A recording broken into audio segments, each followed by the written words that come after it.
Okay, so I'm looking at the My Back Pages link that I sent to you, and I'm also listening to one of the original Bob Dylan versions of the song. So if eventually you want to do a play along or listen, which I recommend at least listening, you'd want one of the original early versions that he played. So anyway, we're capoed on the third.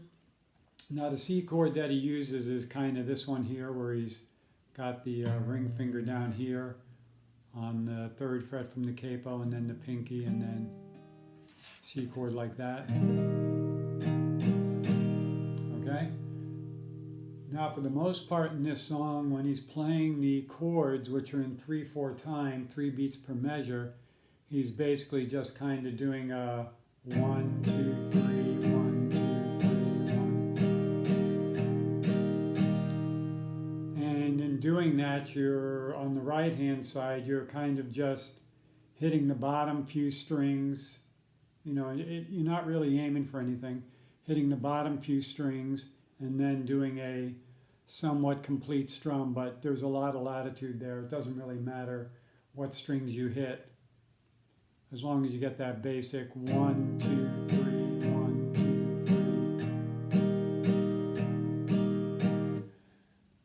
3. Now on the intro, when the song first starts, there's 4 measures of C, and the way he plays that is like this. I'm going to play it slow. It's like a 1, 2, 3, 1 and 2, 3, 1 and 2, 3, 1, 2, 3.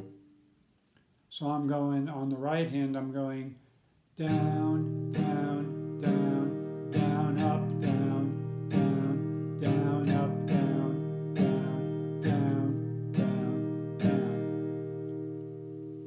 When I'm doing that down, up, that's basically just hitting the lower strings like this. So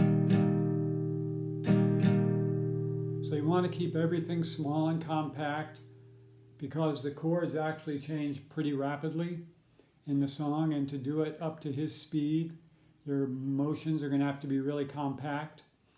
So that's what you want to think of. Before you actually try to play along, you want to be able to just get through the chords cleanly on your own. But I would listen anyway, just to get a feel for the song and his style. So going from the beginning, so as I said on the intro, where it says intro there on that sheet I sent you a link to, it says C, so that's actually 4 measures of C, as I said, and that the 4 measures again are going to sound like this: 1, 2, 3, 1 and 2, 3, 1 and 2, 3, 1, 2, 3. Now when he starts into the song where he's singing, and that's what's nice about having the chord sheet with the lyrics, is you can kind of follow along. If you get lost, you can find the words and match up the chord. But almost through the entire section, he's just, through the entire verse, he's simply just playing that 1, 2, 3. So I'm going to go through the, starting with the word crimson, flames. So we got 1.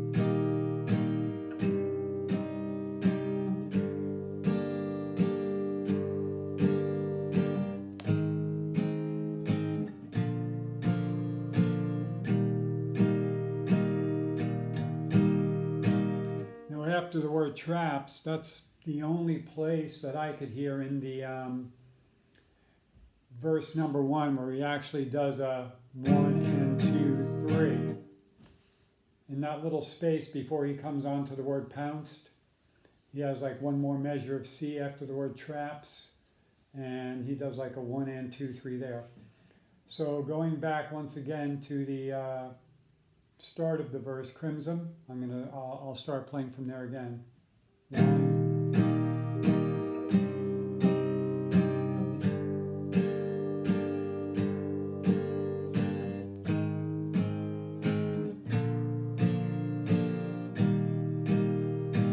One and 2, 3.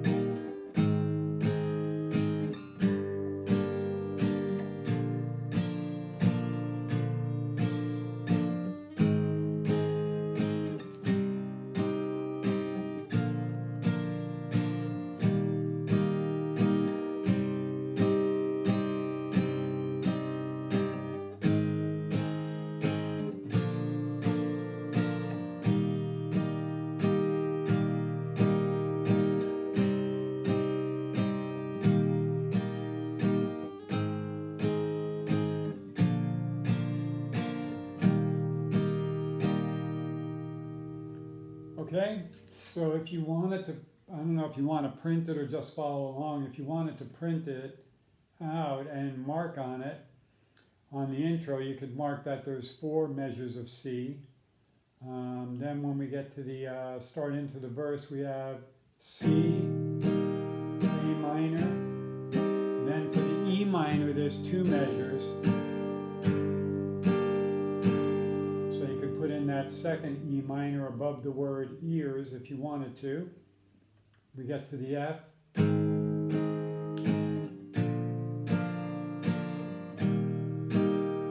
And after the word traps, there's another measure of C if you wanted to pencil that in, and that's the one where we have the. Now continuing on with the word pounced.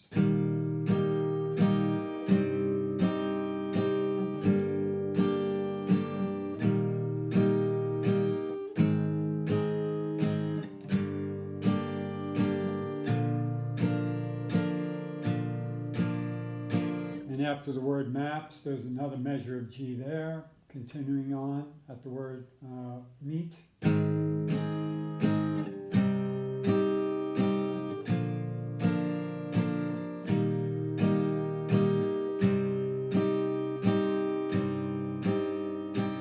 Starting at the word proud, there would be another measure of A minor over the word heated, if you wanted to pencil that in. We get to the word brow.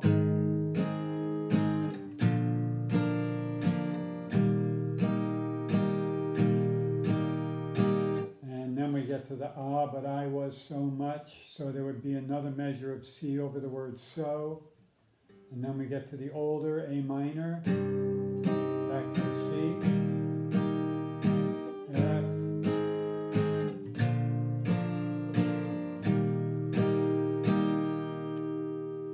Okay, so I think it'll take a considerable amount of practice even just to get those chord changes smooth. So practice it really slow and just get that 1, 2, 3 beat going. And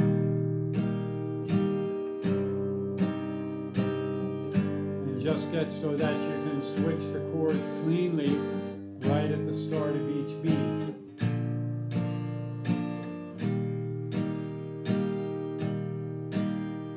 So think of being really compact in your movements on the right hand and on the left hand. You know, just those chords have a lot of fingering similarities. So you want to look for those and take advantage.